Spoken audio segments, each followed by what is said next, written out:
mulai mikir ya. Jadi walhasil ngendikane kitab hikam, bayangkan yang maksud anak kamu, istri kamu, pilihan kamu itu memaafkan dan minta dimaafkan oleh Allah. Tapi ketika orang lain kamu minta supaya dilaknati Allah, ini tidak fair. Dulu kalau minta ampun ighfirli wali walidayya wali jami'il muslimina wal muslimat, masih dikata wali jami'il muslimin al muslimat wal mu'minina wal mu'minat. Itu filosofi yang luar biasa, kata jami, semuanya ya Allah engkau maafkan. Bukan keluarga saya tok, siapapun yang berkontribusi terhadap Islam ini engkau maafkan. Begitu juga di muqaddimah khutbah kula suwun harus ditradisikan wala alihi wa sahbihi ajmain. Kata ajmain ini kata pembeda. Mungkin orang baca hanya rutin, tapi kita yang nekuni ilmu, ajmain ini kata kunci. Fa inna ahlas syiah akramu sahabiyan wa ahanu sahabiyan akhar. Jadi tradisi madhab syiah itu apa? Ada sahabat yang begitu dimulia-muliakan berlebihan kayak Sayyidina Ali, dan ada yang dihinakan kayak Abu Bakar dan Umar. Lalu pembedanya dengan ahli sunnah apa? Kita menghormati sahabat wa sahbihi ajmain. Jadi hadhil kalimah kalimatun fariqah. Ini kalimah pembeda. Hadirin wal hadirat rahimakumullah. Sampailah saatnya yang kita tunggu-tunggu. Alhamdulillah wa syukurillah bi ni'matillah. Panjenenganipun Rama Yai Ahmad Bahauddin Nur Salim sampun rawuh wonten ing majelis ingkang mubarak menika. Saestu-estu kula suwun sih kawelasan pinaraipun ingkang tertib awit kawontenan ingkang kedah kita waspadai. Matur agunging panuwun kawigatosanipun. Wa ila fadilati Syekhina Kiai Ahmad Bahauddin Nur Salim Al-Hajj Al-Hafidh fal yatafaddal mashkura. Assalamualaikum warahmatullahi wabarakatuh. Bismillahirrahmanirrahim. Rabbi shrah li sadri wa yassir li amri wa hlul 'uqdatam min lisani yafqahu qawli. Allahumma shalli wa sallim wa barik ala habibika Mustafa Muhammadin wa ala alihi wa sahbihi asma'in. Nama ba'du. Ingkang sangat kula hormati Kiai Haji Agus Maksum Fatoni sedanten jamaah hikam ingkang kula hormati. Iki kula boten ngertos acara napa. Iki acara napa niki? Nggih ngaos niki kula insyaallah ngaos 20 menit. Terus boten iki dirungokno tenan niki. Terus kula cerita kitab hikam niku dikarang oleh masyhure disebut Ibnu Athaillah As-Sakandari. Niku muridipun Abul Abbas Al-Mursi. Ya, muridipun sinten Abul Abbas Al-Mursi.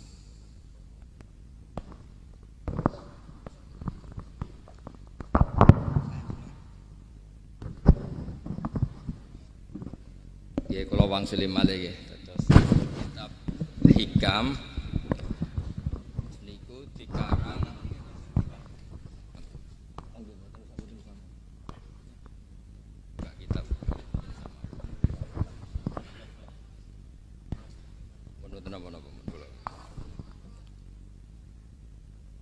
terus kula wangsuli malih nggih. Terus kitab hikam niku dikarang oleh Ibnu Athaillah napa As-Sakandari. Terus beliau adalah murid dari Abul Abbas Al-Mursi. Abul Abbas niku murid saking Abil Hasan Asy'ari. Nah, ingkang menginspirasi perilaku ulama di Indonesia khususnya niku adalah tulisan-tulisan utawi madhab-madhab utawi pilihan-pilihan maslak tarekoh ingkang dipegang kalian Abul Hasan sinten Asy'ari. Jadi niku nggih nguntungno tiyang Jepon. Madhab ini ora unik. Terus di antara yang diceritakan Syekh Abul Hasan Asy'ari, nate suatu saat ada seorang wali Di mana-mana wali nu nggih selerane namung kepengen parak pangeran, mboten kepengen dosa. Singkat cerita si wali ini berdoa di multazam, tempat paling mustajab, ya Allah, takdirkan saya supaya saya tidak pernah dosa lagi. Jadi ndonga supaya ora iso dosa meneh. Niku jawabe pangeran, fa aina ad'u ghufrani. Wong iku nek ora dosa iku sifat ghafur ku ora nganggur. Kok Allah niku wis kadung di sifat ghafur, zat sing akeh napa? Ngapurana. Dadi umpama donya iku ora ana dosa, iku sifat ghafurku terus piye? Dan niku sing dadekno tiyang boten terus seneng dosa niku boten, tapi seneng arep-arep rahmati Allah Subhanahu wa taala meskipun keadaane nate napa? Dosa. Kemudian itu jadi madhab yang membedakan ahli sunnah dan tidak ahli sunnah. Kamane dadi gerakan ekstrim. Ini ku ahli sunnah ciri khasnya niku mbok wong tahu dosa kaya apa tetap dianggap Islam. Ada kelompok ekstrim khawarij sing darani wong nak dosa niku berarti wis napa kafir. Jadi itu efeknya luar biasa dari madhab-madhab itu. Lalu kenapa madhab Abul Hasan As-Sadili yang kita pilih? Karena kalau orang Islam kamu kafirkan, niku mboten ketemu, cara akal niku mboten ketemu. Nggih cara berpikir kita, masyhur Abul Hasan As-Sadili ngendikan, wong iku nak kafir mulai cilik nganti 70 tahun. Kula baleni malih nggih, tiyang kafir cilik ngantos 70 tahun. Itu kan menjadi mukmin itu hanya dengan melafadzkan apa? Syahadat la ilaha illallah Muhammadur Rasulullah. Niku hadhil kalimah satu ini. Kalimah syahadah niku saged ngilangi kekafiran 70 tahun. Artinya kalimat ini adalah kalimatun dakhala fihal kafiru al-islam atau kalimatun sara bihal kafiru musliman. Jadi ngaji rileks, ini tanamkan di hati. Ini adalah kalimat yang orang kafir saja menjadi muslim, hanya sekali dilafadzkan. Masa lalu dengan kalimat yang sama tiang muslim menjadi kafir. Ini pun buatan ketemu akal. Makanya madhab takfiri, madhab gampang mengkafirkan orang itu jelas madhab yang enggak ada rujukannya sama sekali, enggak ada pegangan ilmiahnya sama sekali. Wong kafir wae dadi Islam, mosok wong Islam dadi kafir. Mau perkara tahlilan ning kuburan. Gara-gara tahlilane nyekel patok dianggap napa? Mergo dianggap jaluk napa? Jaluk bae, jaluk kufur. Mulane dawuh Said Muhammad masyhur itu diterjemah di seluruh bahasa di dunia. Wong-wong sing ngafirno iku mbok yo sekali-kali nginceng iku ngrungokno. Lho kula nu sampean tahlil iku yo ora seneng. Kadang sing tahlil iku yo rada kurang ajar. Kula niku yang ben nak mati, nak sing tahlil nang Jepun ora seneng. Mergo yo rada sombong lah wong tahlil iku ya kadang rada sombong. Misale ngaten, kula kiyaine jenengan. Dongane ngene, ya Allah, ini guru saya. In kana muhsinan fazid fi ihsani. Kalau dia baik, itu ya tambahlah kebaikannya. Mosok murid muni gurune baik itu kalau itu kan ngenyek uang. Kene soleh-soleh permanen dianggap napa? Jadi dongane nu ngeper, in kana muhsinan fazid fi ihsani. Wa ingkana musian fatajawaz anhu, misalnya kalau dia orang buruk, kalau beliau orang buruk yang kau maafkan. Maka orang-orang di luar sana yang mengatakan andekan tahlil itu baik pasti dilakukan sahabat, itu logika yang keliru. Sahabat gak mungkin kan nahlili Kanjeng Nabi ngendikan ingkana musinan, sido kafir ngoten nggih mboten. Lha wong Kanjeng Nabi kok apike di ngendikano ingkana, ini kok kafir. Wong Nabi kok ingkana, andai. Saiki pertanyaannya gini, kita sebagai kiai, sebagai guru, ku murid nak tahlil ya rada kurang ajar sithik. Wong gurune kok diomongno ingkana musinan ambek ingkana musian. Nah pertanyaannya gini, lepas dari kowe rada kurang ajar lah, dalam tahlil itu rada kurang ajar karena nyebut guru ora kode kana musinan tapi ingkana muhsinan. Maksudnya kalau sampean sebagai murid kan menapa qad kana muhsinan. Guru saya benar-benar orang baik, bukan ingkana andekan orang baik. Tapi ada satu kepastian bahwa ini tidak minta sama mayit. Jadi tujuan kalau kita minta mayit itu salah sama sekali. Wong kita datang ke kuburan malah memintakan ampunan untuk mayit. Kok iso darani njaluk iku piye? Ya mergo mau didelok kok adoh, ketoke ngatong ya berarti njaluk. Lah ya wong fatwa kok mau berdasar inceng-incengan kok adoh niku. Iku ora jelas ya fatwa ini. Paham gitu. Terus jenengan kudu yakin, enul yakin bahwa mazhab kita itu yang benar, bahwa tahlilan di kuburan tidak kafir karena tidak minta ke mayit, malah memintakan untuk mayit atau memintakan ampunan untuk mayit. Cuma redaksi sing rondok-rondok ngoten niku dikurangi lah. Nak kangge guru niku nggih dikurangi lah, dikurangi. Ya Allah, jenengan Maha Pengampun, kula suwun guru kula jenengan ampuni. Dadi ampun ngangge donga sing teng salat mayit. Nah, sholat mayit itu kan memang ada sanatnya, memang semua bentuknya seperti itu. Tapi nak ning kuburan, kalau betul nanti itu ngotong Mbah Mun ngoten, ya Allah ini guru saya, engkau anugerahkan beberapa ilmu, beberapa amal yang manfaat untuk orang banyak. Kula suwun jenengan tampi, jenengan dat sing Maha Pengampun, nggih, jenengan ampuni. Tapi betul ngangge ingkana ini, angen-angen muga aku dadi kiai ini tersinggung. Murid orang ajar, masuk darani gurune apik iku andekan. Ya, tapi berhubung ra paham ya alhamdulillah ya do. Tahlil yang Wali Songo ya buanter-banter nganggo mik. Lah sing kene paham ya rada risi, piye? Wali Songo darani ingkana iku piye wae. Dadi niku mareni, mulane kula suwun nak tahlil nyewa kiai sing alim lah ben rada bener, ben rada bener. Tapi ampun nyewa kula mboten purun.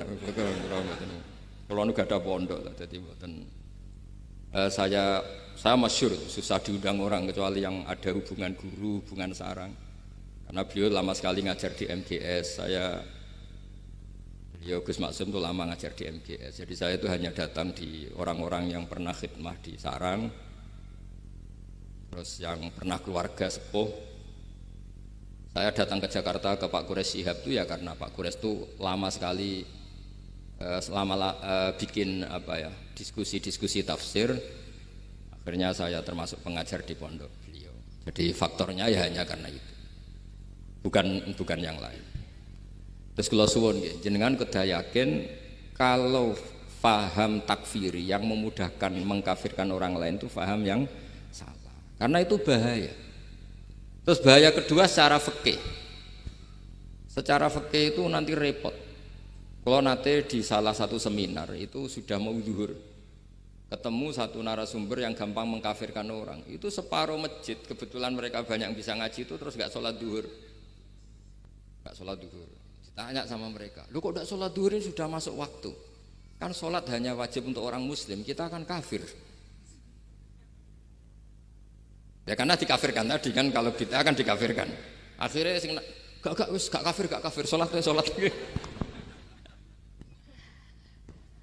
Efek dari mazhab itu panjang. Kalau betul faham mereka itu betul, berarti yang sudah kafir, orang kafir itu wajib sholat enggak kan? Itu malah panjang kan, karena terus menjadikan orang Islam tidak sholat. Nanti ke masjid tidak boleh, orang kafir nggak boleh masuk masjid. Itu efek fikihnya panjang. Jadi kalau suwon mazhab Abil Hasan Asyadzili niku dipegang.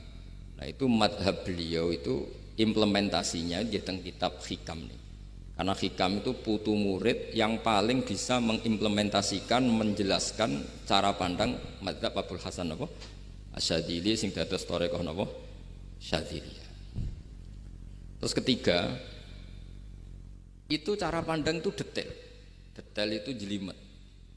Mesti sampean ora kepikiran. Misalnya begini.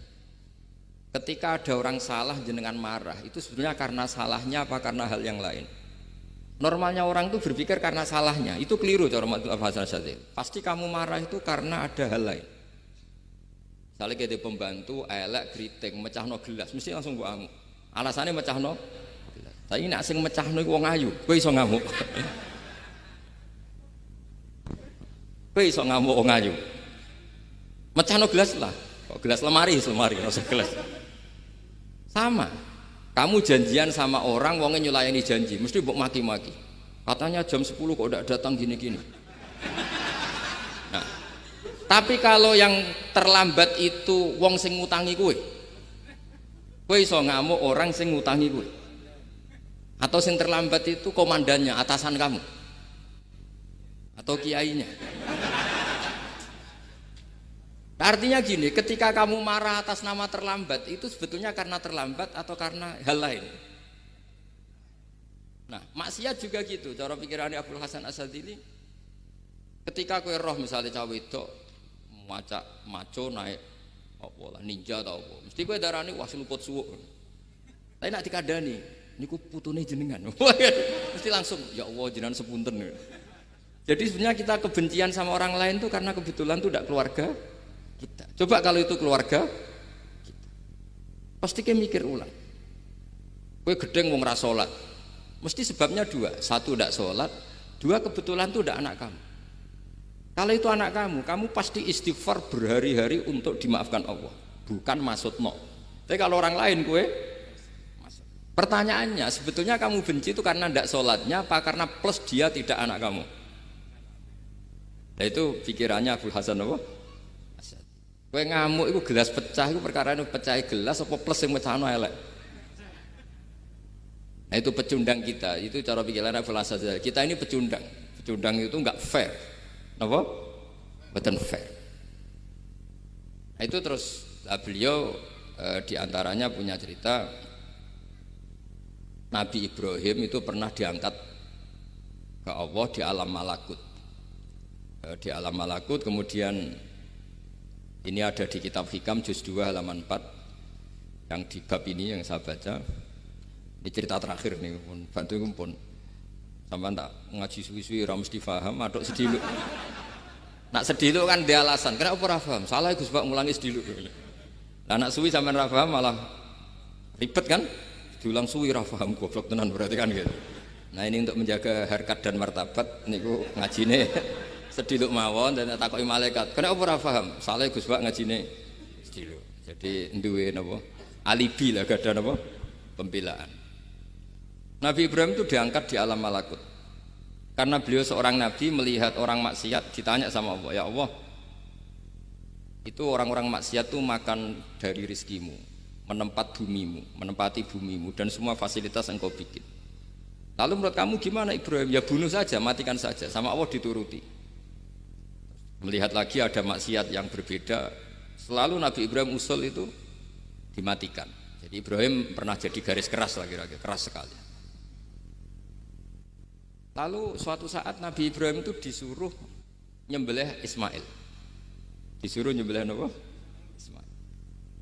Baru disuruh nyembelih Ismail, Nabi Ibrahim tanya, ini anak saya ya Allah, ini samratu fuadi, ini buah hati saya, kenapa engkau nyuruh menyembelih? Cara ngetikane pangeran, apa kamu tidak ingat ketika tak angkat di alam malakut beberapa hambaku kamu usul supaya tak bunuh? Cara Jawane, cara Jepone kowe ora rasane dadi aku. Aku iku pangeran sing gawe aku enak kowe usul-usul kon mateni jare. Saiki gentenan, saiki anakmu sembelih. Rumang samu aku dadi pangeran gak sayang mbek kaula. Kowe tak dadekno nabi ku kon dakwah ora kon mateni. Nabi Ibrahim nangis. Nah inilah perbandingan bagi kita. Sebenarnya saat kita benci maksiat itu sebetulnya di hati kita itu tidak hanya maksiat, kita ada dak fairnya, plus itu dak orang yang terkait dengan kita. Jika misalnya mau wangkel, misalnya penyanyi sing piye mau wangkel, suatu saat penyanyi ku WA kuwe, masa aku ya gelem dadi bojomu, ilang mangkelmu kan. Jadi pecundang, kita ini sebenarnya pecundang. Nah, syukur-syukur memang makom kamu sudah tinggi, memang benar-benar benci karena maksiat, paribasane wayu gelembok rapi tetap mangkel. Tapi saya tidak yakin soleh-soleh seperti ini imannya sampai seperti itu tidak yakin. Dan saya kalau yakin begitu berarti keyakinan salah itu salah dan bodoh itu, karena itu nggak terbukti. Makanya ini kitab baru kalian kitab hikam, karena ini acara ngaji hikam kula waos. sedikit mawon kalau waos ini jawabannya Nabi Ibrahim ketika disuruh nyembelih Ismail teng halaman 4 juz 2. Allahumma hadza waladi wa samratu fuadi wa ahabbun nasi ilayya. Fasami aqa ilan yaqul ama tazkurul lailah allati sa'alta fiha ihlaka abdi. Awama ta'lamu anni rahimun bi ibadi kama anta syaqiqun bi waladik. Jadi Ibrahim, anak kamu sembelih. Kata Ibrahim, ini enggak mungkin Gusti, ini buah hati saya, kenapa engkau minta ini tak sembelih? Apa kamu tidak ingat pernah mengusulkan saya menghabisi sekian hamba saya? Kalau kamu bisa sayang anak kamu, saya juga sayang hamba-hambaku, enak we. Mikir. Jadi makanya kalau suwon kita ini hidup harus insaf. Nak kira dia duit, iku yo mangkal tenan, loro tenan. Terus bojomu mbok kon sabar pas kowe ra ngekeki duit, iku yo ora fair. Wis ben-ben ngamuk. Satu kelihatan cerdas. Memang kondisi nggak punya uang itu harus ditanggapi dengan marah. Masa diapresiasi. Pinter mas kowe saiki dadi wong zuhud. Wah ya ribet. Wah ya ribet kan. Wes jos mas sampean saiki ra duwe dhuwit, sampean dadi wong zuhud, wong waroi. Tapi udah mati bareng saiki. Jadi sebetulnya Allah bikin emosi itu andaikan boleh dibahasakan wis dipikir. Walau la dafwahin nasa ba'dhum bi ba'd la fasadatil ardh. Jadi bumi ini sebaiknya itu diisi dengan sekian perbedaan. Tapi tidak konflik loh, perbedaan dengan konflik itu beda. Saya ulang lagi, bumi ini sebaiknya diisi dari sekian apa? Perbedaan, karena justru itu bagus. Saya itu berkali-kali bilang, andaikan tidak ada pikiran kedua, ini dunia ini sudah rusak. Harus ada pikiran kedua. Misalnya ono wong kok terlalu apik mbek kanca, mesti bojone sampet. Wong gak men ngopi mbek kancane, ra tau ngapi mbek bojone. Tapi kalau ngopi mbek bojone terus, mesti kancane sing sampet. Wah, jok rabi lali kanca. Ribet. Manusa itu ribet. Kados kula dugi mriki ini hormat Gus Maksum. Nggih mungkin untuk ganjaran. Tapi untuk dosa sithik-sithik ninggal pondok. Jadi ya sudah.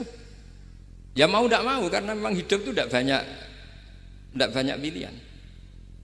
Ada orang sering ibadah di masjid sholat itu ya bagus, tapi dia pasti tidak baik dalam sistem sosial. Umpama wong soleh kabeh ning masjid itu donya akeh sing mati, karena tidak ada tim SAR paling murah. Loh iya kan, wong kecelakaan itu penolong pertama itu orang yang di masjid apa sing tukang ning dalan-dalan. Artinya sing ning masjid iktikaf mesti ra duwe ganjaran nulung wong kecelakaan. Artinya ada kebaikan yang pasti nggak bisa dilakukan orang yang sedang di masjid.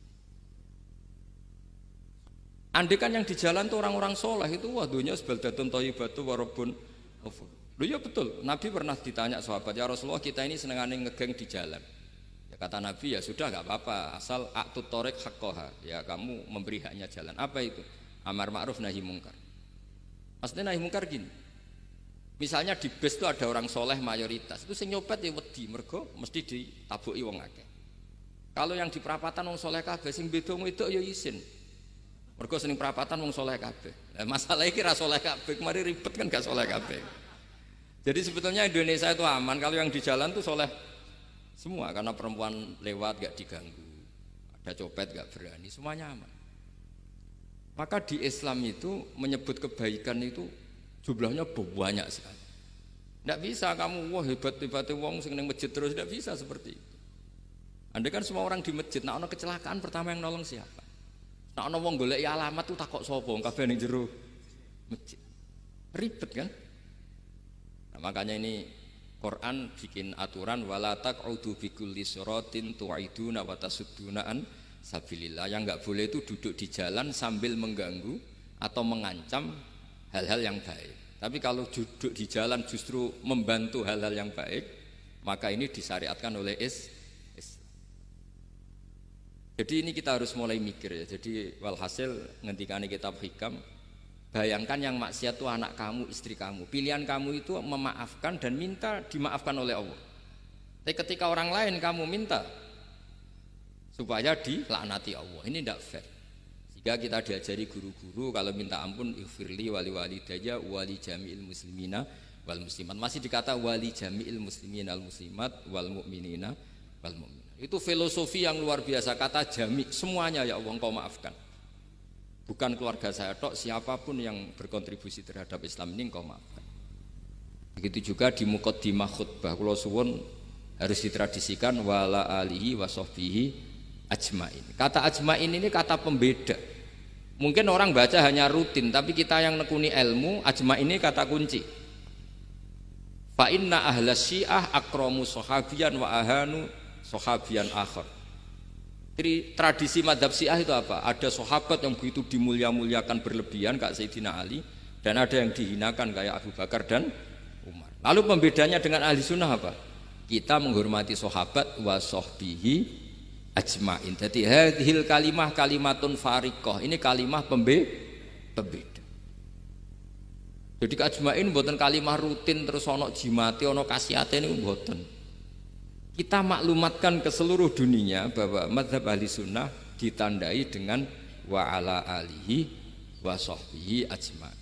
Mulane dawuh Basim wa nukrimu ahlal bait wa nukrimu jami'a ashabi Rasulillah sallallahu alaihi wasallam. Jadi wa nukrimu jami'a ashabi Rasulillah sallallahu alaihi wasallam. Ciri utama mazhab ahli sunnah apa? Menghormati keluarganya Nabi dan menghormati seluruh, ada kalimat apa? Seluruh sahabat. Jadi kata ajma'in itu kalimatun fariqah atau kalimatul fasl. Kalimat yang membedakan mana madhab syiah dan madhab ahli sunnah apa? Itu kalau jenengan ngaji teng Gus Maksum napa teng Haji Maksum, di antara madhabnya sinten? Nabi Ibrahim yang diceritakan Abdul Hasan apa? Asyadili, kebencian kepada maksiat, kita semua pasti benci maksiat. Tapi gak fair kan, yang satu kamu laknati, yang satu kamu doakan. Ujung-ujungnya apa? Ada unsur hadun nafsi. Kalau yang terkait dengan jenengan mbok dongakno di sepuro, nah yang gak ada terkait mbok pasutno. Ini kan gak fair, padahal sama-sama apa? Maksiat. Kalau suwun polemik tentang ketentuan gimana hukumnya ziarah kubur, ya hukumnya baik karena mendoakan atau memintakan ampun untuk yang mati, bukan meminta sama yang mati. Udah Sayyid Muhammad kena ora percaya rungokno. Wong didelok kok ado pancen ya ngeri kan. Patoke diusap-usap.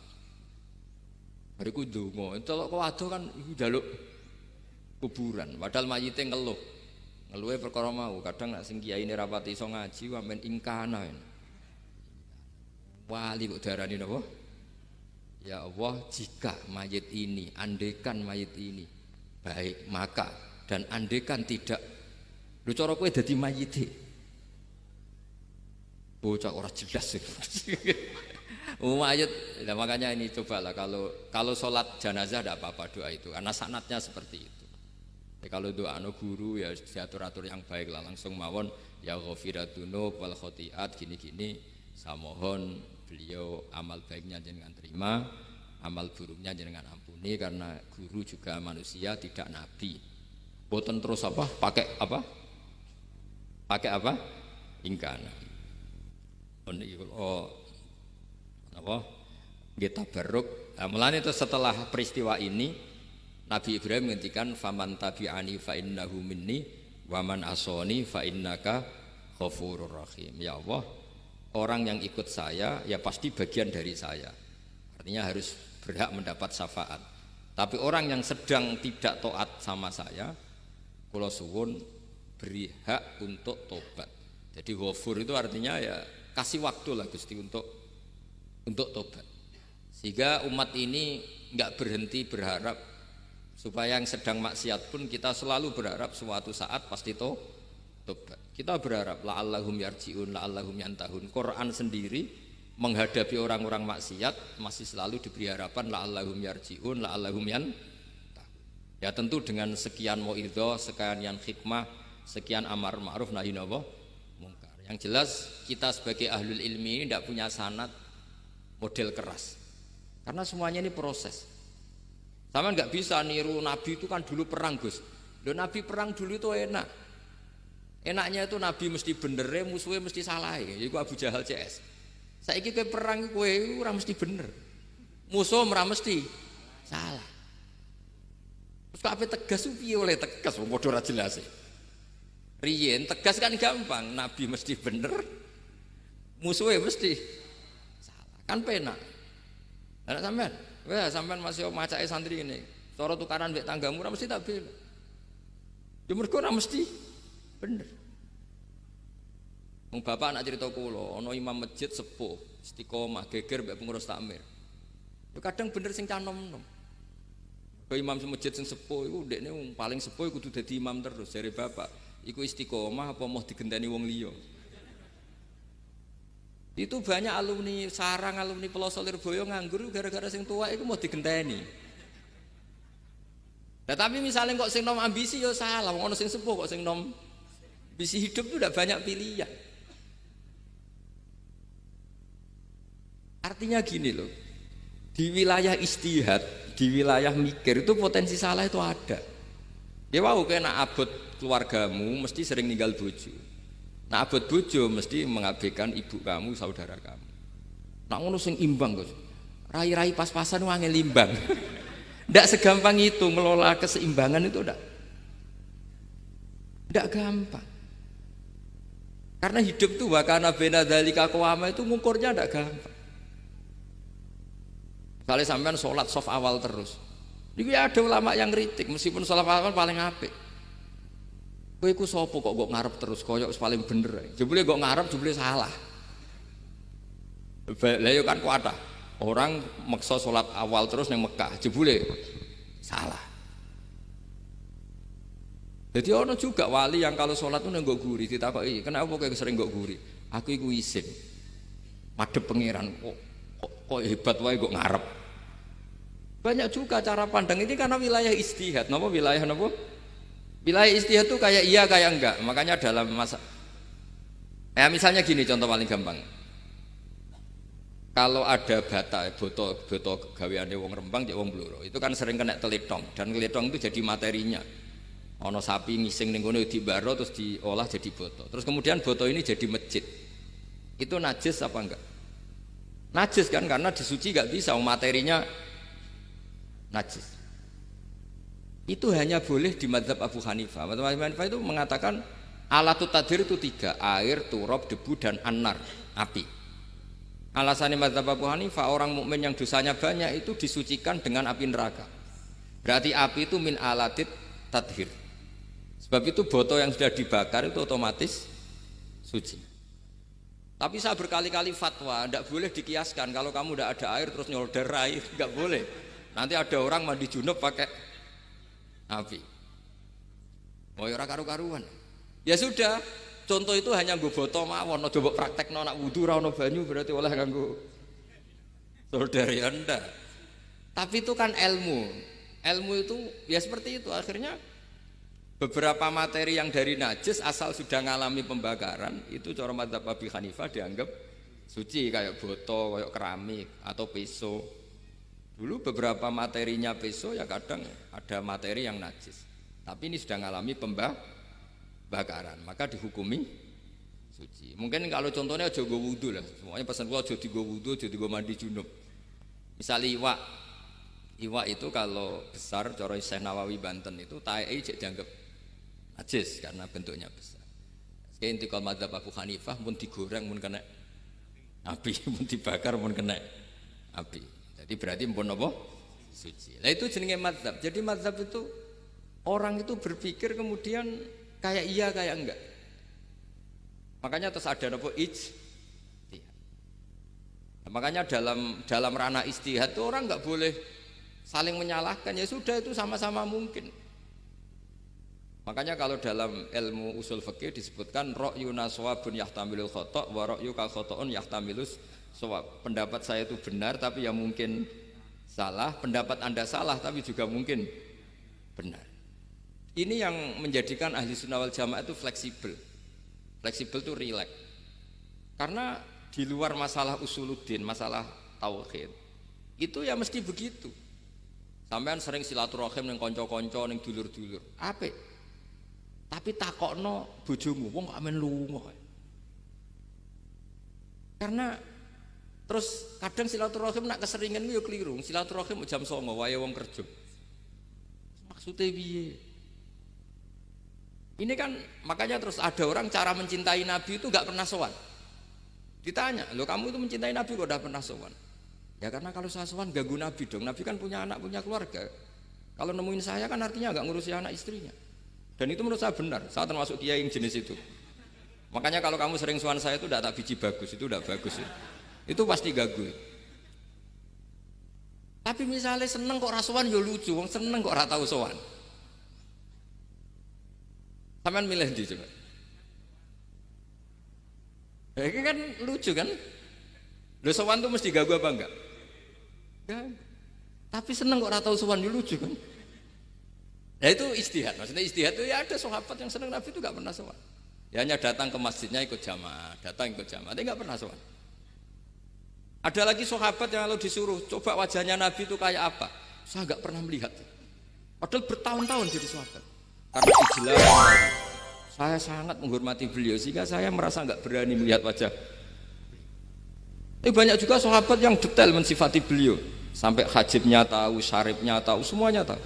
Saking mencintainya, aku nak roh Nabi seneng delok. Sama-sama seneng, tapi cara mengimplementasikan, nah itu wilayah-wilayah napa? Jadi kalau suwun terbiasalah dengan beda pendapat, dengan biasa mawon. Dan itu kita dilatih. Makanya wonten makalah masyhur ikhtilaful a'immah napa? Rahmah. Atau sebagian disebut ikhtilafu ummati rahmah. Umatku yang berbeda-beda. Beda itu bukan konflik loh ya. Beda pandang, beda sudut materi atau metode atau maslak niku semuanya asal ikhlas dan berbasis ilmu niku kabeh napa rahmah. Yes, ngoten mawon menami lami. Assalamualaikum warahmatullahi wabarakatuh.